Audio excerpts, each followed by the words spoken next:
Bonjour et bienvenue au 13h, voici le sommaire. Au Bénin, la télévision numérique terrestre est effective à plus de 95% selon la ministre du Numérique. On en parle dans ce journal avec les audiences à la HAC. 2 délégations étaient reçues par le président Édouard Loko. Les acteurs de la société civile et des institutions locales en formation sur le commerce transfrontalier, initiative de l'Organisation internationale pour les migrations au Bénin, les tenants et aboutissants à savoir dans ce journal. Aujourd'hui, mercredi, le dossier environnement nous fait voyager à travers une cité lacustre à multiples merveilles et le voyage se fera avec un moyen de déplacement typique aux écosystèmes humides. William Choki nous y embarque dans un instant. Voilà pour le sommaire. Le Bénin arrime à la télévision numérique terrestre portée par la promesse de flux de contenu de plus grande qualité. Et au Bénin, l'évolution de la TNT a permis de faire reculer la vieille diffusion analogique de moins de 20%. Et le pays étant passé à plus de 95% à la télévision numérique terrestre, selon la ministre du Numérique et de la Digitalisation. On écoute un bout de son intervention dans l'émission Bilan de 8 ans de chantier de digitalisation. Aurélie Adam sur le Zoom aussi. En matière de télévision numérique terrestre, nous avons pu atteindre les objectifs que nous nous sommes fixés. Le premier élément qui permet de savoir que la TNT a apporté un plus, c'est la couverture de la télévision dans le pays. La TNT a permis de relever la couverture de la télévision. En analogique, on était à moins de 20% de couverture. Donc les Béninois qui voulaient la télé, dans certaines zones, n'y avaient pas accès. Sans compter que pour certaines chaînes, les émetteurs étaient situés dans des zones de niche. Donc aujourd'hui, on a un multiplex national composé de plusieurs chaînes accessibles sur toute l'étendue du territoire par le biais d'un réseau de diffusion composé de 29 sites. Donc, ces 29 sites permettent aujourd'hui d'avoir une couverture de plus de 95% et de permettre donc aux Béninois de bénéficier des services de la TNT, des chaînes télé de qualité, il faut le dire aussi, chez eux. Et ensuite, il est important de mentionner que le gouvernement a joué également sa partition au-delà des investissements énormes qui ont été consentis pour construire le réseau, un réseau de qualité. Il a fallu aussi une exonération des droits de douane et de taxes sur les décodeurs pour permettre aux Béninois de s'équiper pour recevoir la TNT. Et en plus de ça, le gouvernement a décidé de fixer un prix plafond pour le décodeur de base. Le gouvernement a voulu aller encore plus loin en ramenant pour les décodeurs donc, que nous avons acquis, tout au moins pour être sûr de la disponibilité des décodeurs sur le territoire, qu'on a mis à disposition dans toutes les communes du Bénin. Pour ces décodeurs acquis par l'État, l'État a décidé de les mettre à la disposition des populations, non pas au prix plafond qui était le prix pratiqué par les distributeurs privés, mais à un prix subventionné. Donc on est passé d'un prix de 18 000 francs à 5 000 francs pour le kit.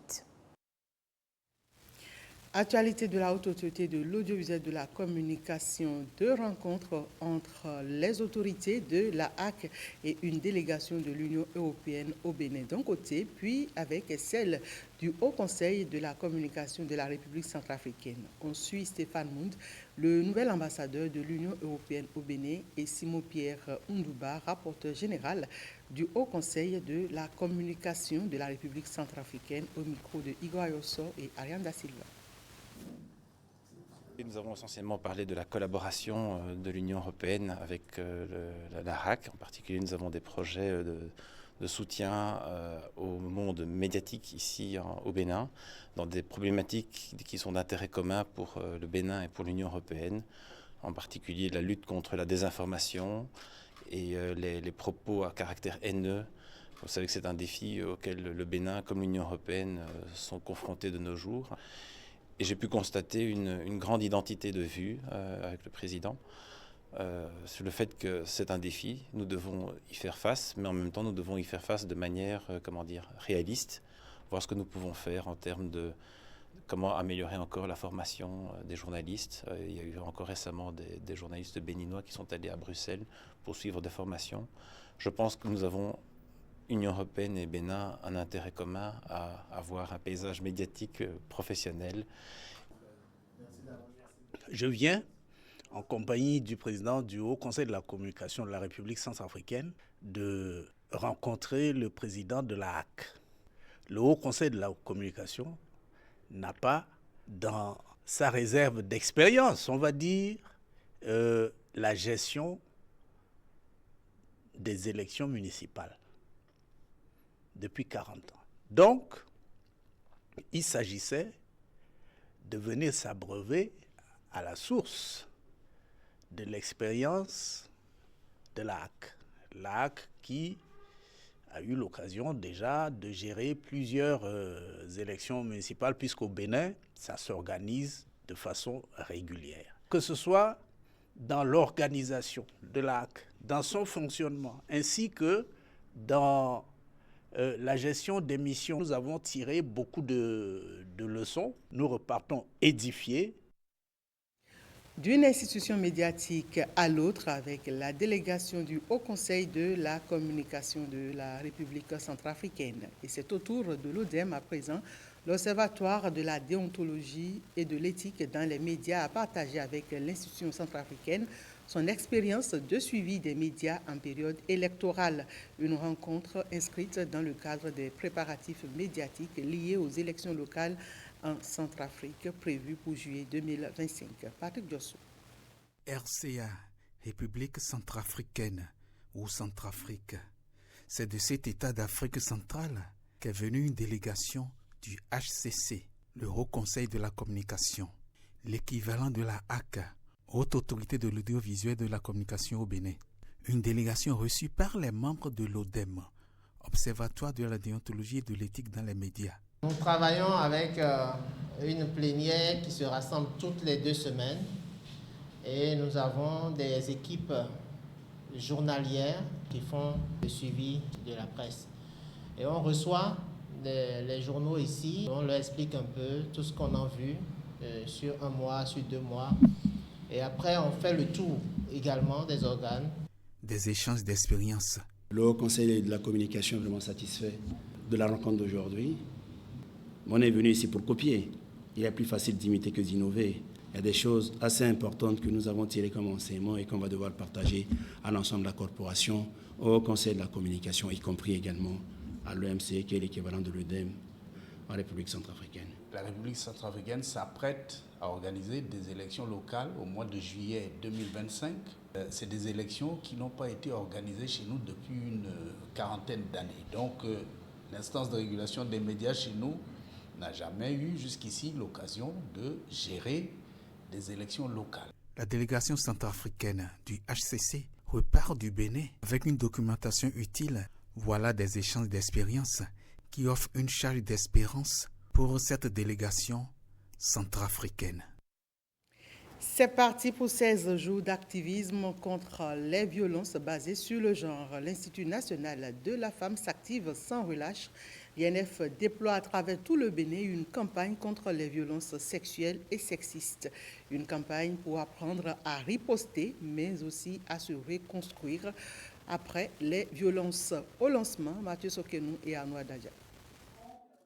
Ces belles dames aux bracelets multicolores, assistées des hommes, de divers représentants de l'État, du système des Nations Unies et de l'ambassade de la Belgique, sonnent la grande mobilisation. Elles sont là pour promouvoir l'égalité des sexes et dire non aux injustices que subissent les femmes. Les violences faites aux femmes et aux filles sont une atteinte grave aux droits humains. Elles privent les victimes de leur dignité, de leur liberté et de leur capacité à s'épanouir pleinement. Sortir de la violence est notre responsabilité collective. Les messages des Nations Unies en cette journée internationale et les 16 jours d'activisme contre la violence basée sur le genre et la résilience en temps de crise, attirant l'attention sur les risques accrus de violences sexistes auxquels les femmes et les filles déplacées sont confrontées Le projet gouvernemental d'accroître le nombre de centres d'accueil et de prise en charge intégrés des victimes a trouvé un grand écho auprès de l'INF, qui de son côté est dans la dynamique de la mise en place de 6 centres d'accueil, d'information, d'hébergement, de protection, d'assistance juridique et judiciaire et d'aide à l'autonomisation, projet qui est encore en phase préparatoire. Communication et panels d'échange sur le sujet sont initiés. Alors que dans le monde, l'alerte est donnée au quotidien par rapport aux chiffres alarmants, au Bénin, des efforts se font pour réduire sensiblement les violences sexuelles et sexistes. La violence envers les femmes et les filles ne connaît aucune frontière sociale, géographique ou culturelle. Au Bénin, on note une progression encourageante des statistiques en cas de plainte et de décisions de justice. En effet, le rapport 2024 de mise en œuvre du programme d'action de Beijing au Bénin montre que l'INF a reçu 975 plaintes au cours du premier trimestre 2024 contre 1133 cas en 2023. Pendant 16 jours, l'Institut national de la femme, INF, va œuvrer pour faire du Bénin un pays de femmes battantes pour l'égalité des sexes. Rencontre d'urgence entre la haute hiérarchie de la police républicaine et le ministre de l'Intérieur et de la Sécurité publique ce mardi. Une série de bavures policières récentes qui ont suscité émoi et indignation imposent des mesures impératives pour encadrer la force policière dans son déploiement. Écho de la rencontre de crise avec Marcel Arrossi et Mathieu Sokelo. Il y a problème. Il y a véritablement problème. Une ferme désapprobation face aux incidents qui, selon lui, ternissent l'image de la police républicaine et sapent la confiance des citoyens envers les forces de l'ordre. Le ministre de l'Intérieur et de la Sécurité publique se montre très préoccupé et insiste sur la nécessité d'une réforme en profondeur des pratiques sécuritaires en mettant l'accent sur le respect des droits humains et l'application rigoureuse des procédures en vigueur. La police, pour l'essentiel, fait quand même le travail sur le terrain. Les populations reconnaissent cela. Mais ce n'est pas une raison quand même pour qu'il y ait des bavures. Ceux qui vont se rendre responsables de ces bavures-là vont en répondre.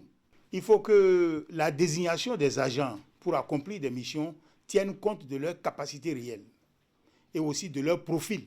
En dehors de ça, nous avons décidé de mettre aussi un accent sur les sanctions.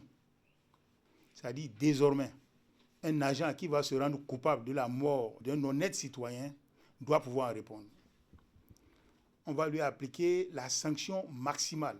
Désormais, contre tout agent au comportement déviant et ceux impliqués dans le dernier dossier qui suscite encore une vive indignation au sein de la population, les sanctions s'annoncent sévères. 60 jours d'arrêt de rigueur, il va passer devant un conseil de discipline qui va prononcer la radiation et ce, sans tenir compte de la peine pénale qui sera prononcée par le juge.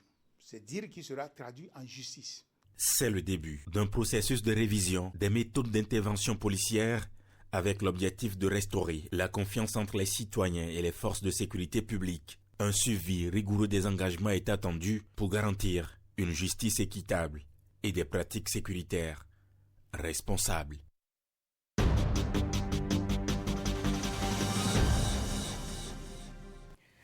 Allons à présent visiter ce coin du Bénin, objet de curiosité pour plus d'un et plus encore pour les touristes. Et pour y accéder à cette cité lacustre à multiples merveilles, il faut emprunter un moyen de déplacement typique aux écosystèmes humides. Embarquons donc ensemble avec ce moyen de transport avec William Tchoki et Edmond Humbo. Plateforme naturelle de débarquement des pêcheurs. Ici, ils viennent livrer la moisson de la pêche. C'est le marché à poissons d'Abomey-Calavi. C'est aussi l'un des principaux points d'embarquement pour aller découvrir les villages lacustres juchés sur le lac Nokoué. Gambie en l'occurrence, la Venise de l'Afrique. Ce matin-là, nous tombons sur cette famille nord-américaine et béninoise par alliance. haut de ses 15 ans, c'est la première fois que Malaika Kakpo vient connaître le pays d'origine de son géniteur et la première attraction fut Ganvié, la cité lacustre. Elle comprend un peu. Un peu, je vois. Pour voir de près ces maisons sur pilotis et découvrir le mode de vie de ces populations de pêcheurs, il faut emprunter ces bacs motorisés. Un moyen de transport plus ou moins confortable. Nous disposons des sièges à l'intérieur. Nous sommes protégés des intempéries. Les personnels qui ont leurs moyens construisent leur bac avec moteur pour faire leur trajet. Ça là, c'est pas bac pour le transport. Ok. Ça c'est personnel. Parce que tout à l'heure, vous avez vu, on a vu quand même des dames qui ont quitté Ganvié pour l'embarcadère. Elles ont leur propre bac avec des pagaies. Ça, c'est des pirogues, ça. Ça, c'est des petits pirogues, ça. Ça n'est pas des bacs, c'est des pirogues. Ça, c'est des bacs motorisés. Là, on est dans une bac motorisée. Voilà. Mais ce que les dames ont, c'est des pirogues à pagaie. Et il faut comprendre que la pirogue, d'abord, c'est un moyen qui est permanent. C'est ça, on utilise à tout temps. Si tu es de Ganvié, tu vis à Ganvié, tu n'as pas de pirogue, c'est que... Tu n'as pas un moyen de déplacement. Voilà, c'est ça, c'est le moyen de déplacement, ça. Ces bacs ont été de tout temps le seul moyen de déplacement pour ces populations. Des embarcations longues et étroites, souvent tirées d'un tronc d'arbre creusé. Ici, elles muent à la voile, un simple tissu attaché de part et d'autre et orienté à la pagaie. Les pirogues propulsées par un moteur à bord constituent une innovation majeure, un moyen électrique de développement et de déplacement des biens et des personnes, mais un danger environnemental, une pollution des eaux par les huiles à moteur, une contamination en métaux lourds pour ces vertébrés aquatiques, principale source de protéines pour les populations.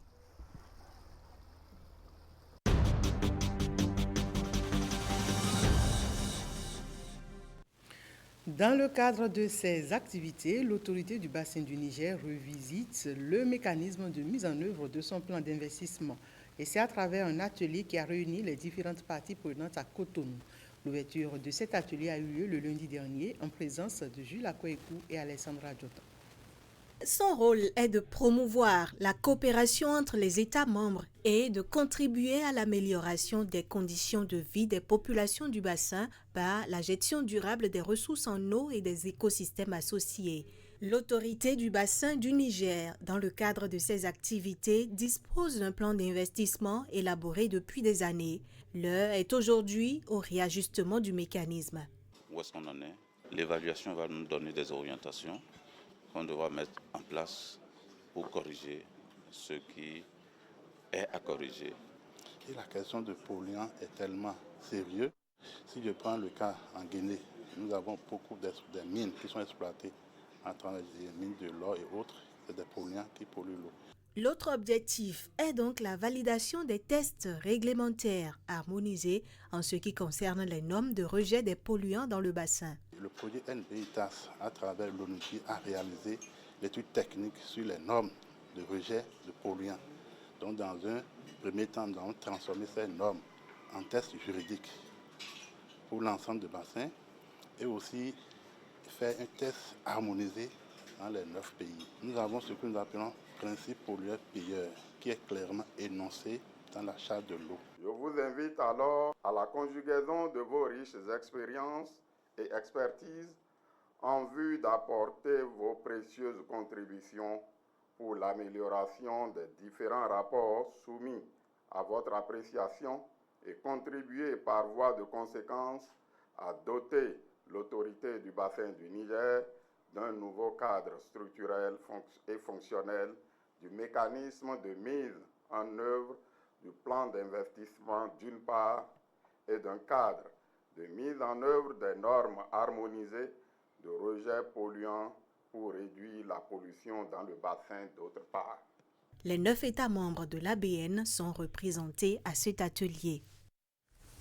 Dans le cadre de son engagement à renforcer le rôle économique des femmes. L'Organisation internationale pour les migrations au Bénin organise un atelier de formation destiné aux organisations de la société civile et aux institutions locales.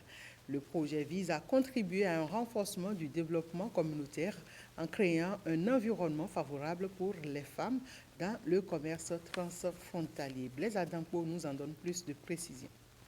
Au sein du corridor Abidjan-Lagos, elles jouent un rôle important, les femmes. À travers leur commerce, à petite ou grande échelle, elles participent au flux transfrontalier. Ce rôle pourrait davantage prendre de l'ampleur si les organisations de la société civile et les institutions s'impliquent pour l'autonomisation de ces femmes. C'est l'objectif de cet atelier de formation. Quand je suis femme et je pratique le commerce transfrontalier, quelles sont les mesures dont je dispose pour pouvoir faire mes allers-retours sans avoir de situation gênante. Donc ça, on travaille et puis l'atelier nous permet de les sensibiliser ou bien de leur apporter quelque chose pour les soulager. Faire connaître aux femmes commerçantes de nos frontières leurs droits et devoirs revêt une importance capitale. Quand le commerce est bien organisé au niveau et que les bonnes dames sont bien aguerries de leurs droits et devoirs sur comment elles doivent faire le commerce, à la longue, l'économie sera plus prospère, les femmes seront plus autonomisées et ce serait le bonheur de la communauté. C'est une bonne opportunité pour nos femmes commerçantes de permettre de pouvoir faire des marchés d'un pays à l'autre et échanger notre bien. L'atelier de formation regroupe près d'une vingtaine de personnes. Résultat attendu, voit les OSC et institutions parvenir à une synergie d'action pour accompagner les femmes commerçantes de nos frontières terrestres entre le Bénin, le Togo et le Ghana.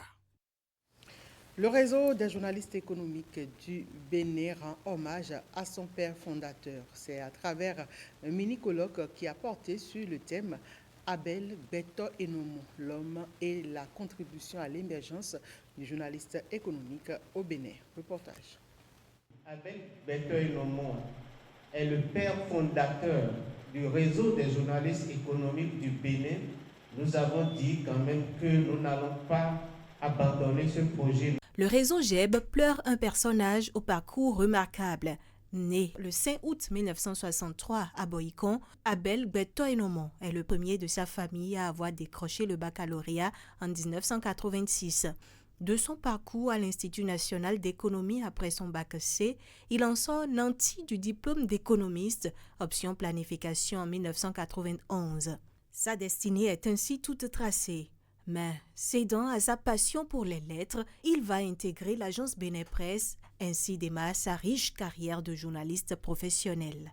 Il a été aussi un leader de la société civile au Bénin et en Afrique de l'Ouest, avec des compétences de haut niveau en matière de participation des acteurs non étatiques au dialogue sur les enjeux de politique économique et de négociation commerciale. À ce titre, on peut retenir qu'il a été le premier secrétaire général de la plateforme des acteurs de la société civile au Bénin, PACIB, président de la maison de la société civile et coordonnateur régional de la plateforme des organisations de la société civile d'Afrique de l'Ouest. Personnage à multiples casquettes, il sera nommé en 2019 directeur de cabinet à la mairie de Boïcon, poste qu'il occupa jusqu'à son décès en septembre 2024. Un homme à la densité intellectuelle reconnue, aux qualités humaines inégalables. Aujourd'hui, vous autres journalistes, spécifiquement journalistes économiques, vous êtes en train de célébrer Abel Beto Enomo, de la même façon que la société civile peut le célébrer. De la même façon que la mairie de Boïcon peut le célébrer. Ce que nous avons été avec Abel au réseau des journalistes économiques, ce n'est pas des chercheurs d'argent. C'est la passion de servir à travers nos plumes, micros et autres. Là. Nous devons mouiller le maillot pour montrer à Abel que son combat n'a pas été vain sur terre. Abel a fait le bon combat. Le réseau des journalistes économiques du Bénin a connu une gestion hors pair sous l'homme. Plusieurs recueils d'articles spécialisés ont été édités et publiés sous la direction de Abel Gbetoenomon, un patronyme hautement évocateur en langue nationale fongbe. Précisons que Abel Gbetoenomon est décédé au mois de septembre 2024, paix à l'âme de l'illustre disparu. Les ressortissants de l'ère culturelle Fonds résidant dans la commune d'Abomey-Calavi ont célébré la 4e édition de leur fête de retrouvailles. C'était le dimanche 24 novembre dernier dans l'arrondissement de Révier. Alain Soutoumen. Une région, une identité, une culture, des retrouvailles. Minofi est un réseau fraternel à engagement citoyen qui œuvre depuis plusieurs années maintenant pour le bien-être de la communauté. Ils sont venus des 9 arrondissements de la commune d'Abomey-Calavi, les fils et filles de la communauté à Foin-Oku. Réunis dans le creuset Midofi, entendez littéralement « Nous sommes ici », ils se sont retrouvés à Révier pour la 4e édition de leur fête de retrouvailles. Il s'agit de la fête consacrée à la découverte et à la valorisation de notre patrimoine culturel. Le réseau Minofi a organisé des travaux dirigés au profit de nos enfants candidats au baccalauréat sur plus de 6 mois sur 7 sites au cours de l'année scolaire 2023-2024.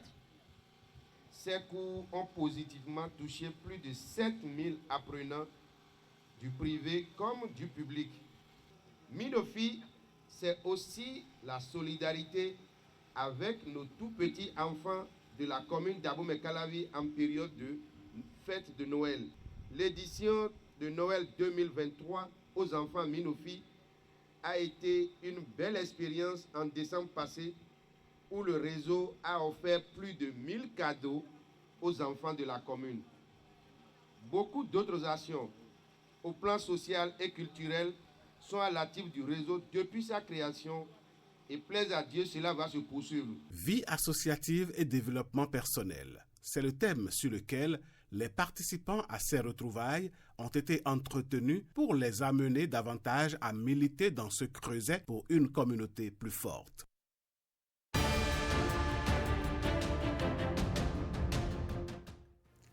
L'actualité hors de nos frontières au Nigeria se conjugue avec la conversion des voitures au gaz naturel. En Égypte, des secouristes portent assistance aux touristes et aux membres d'équipage après le naufrage d'un bateau. Le point du Monde en bref, c'est avec Rebecca Kenjaoundé. Adebola, mécanicien, doit parcourir 8 km à travers la mégapole de Lagos, capitale économique du Nigeria, pour se réapprovisionner en gaz naturel comprimé, GNC. Face à la flambée des prix du carburant, certains conducteurs nigérians comme Adebola optent pour cette source d'énergie promue par les autorités, mais encore difficile à trouver. L'adoption de ces véhicules est lente car leur conversion constitue un obstacle de taille. Même si le coût est moins élevé, certains Nigérians estiment que franchir cet obstacle n'est pas à la portée de tout le monde. Actually, some of my friends have been telling me about CNG, but cela m'éloigne d'environ 8 km de mon domicile, ce qui pose un problème dans une certaine mesure parce que l'endroit où je m'approvisionne en gaz n'est pas mon itinéraire habituel. Toutefois, les autorités nigérianes considèrent le GNC comme la solution miracle pour mettre fin aux pénuries chroniques de carburant et à la multiplication par 5 des prix de l'essence depuis que le président Bola Ahmed Tinubu a supprimé les subventions sur les carburants en mai 2023. Des secouristes portent assistance aux touristes et aux membres d'équipage après le naufrage d'un bateau de tourisme en mer Rouge au large de l'Égypte. 16 personnes, dont des étrangers, sont portées disparues et 28 sont secourus.